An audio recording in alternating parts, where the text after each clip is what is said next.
পুরনো সংবিধান এবং শাসন কাঠামো রেখে নতুন বাংলাদেশ বিনির্মাণ সম্ভব নয় বলেও মন্তব্য করেছেন জাতীয় নাগরিক পার্টির আহ্বায়ক নাহিদ ইসলাম। জাতীয় স্মৃতিসৌধে জাতীয় নাগরিক পার্টির শ্রদ্ধা নিবেদন শেষে এই কথা বলেন তিনি। জানান, মুক্তিযুদ্ধ সহ সব গণতান্ত্রিক আন্দোলনের আকাঙ্ক্ষা পূরণে কাজ করবে এই নাগরিক পার্টি। সাভার প্রতিনিধি জহিরুল ইসলাম খান লিটনকে সাথে নিয়ে আরও জানাচ্ছেন কাউসার আহমেদ।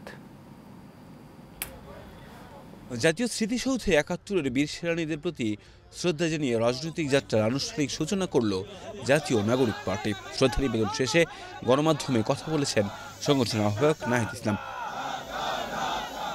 এখন রাজনৈতিক নিবন্ধন নেই দলটির, তবে শর্তাবলী পূরণ করে দ্রুত সময়ের মধ্যে গঠনতন্ত্রের প্রণয়নের কাজ করা হবে বলে জানান তিনি।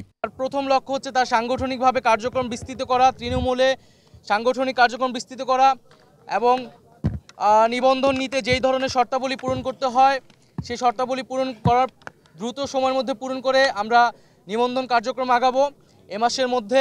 শুধু সরকার পরিবর্তন করে প্রকৃত গণতন্ত্র বাস্তবায়ন সম্ভব নয় মন্তব্য করে নাহিদ ইসলাম বলেন, নতুন প্রজাতন্ত্র গড়ার জন্য গণপরিষদ নির্বাচন এবং নতুন সংবিধান প্রয়োজন। ২৪ সালে গণ অভ্যুত্থান হয়েছে, ছাত্র জনতা রক্ত দিয়েছে।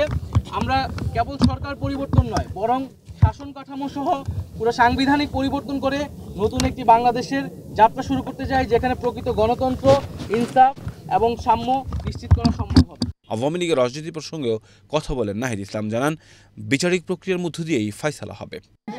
এই জুলাই গণ অভ্যুত্থানে আমাদের প্রতিশ্রুতি ছিল যে যারা এই হত্যাকাণ্ডের সাথে জড়িত এবং যারা গত ১৫ বছরে নানা ধরনের জুলুম করেছে তাদের বিচার এই বাংলার মাটিতে হতে হবে।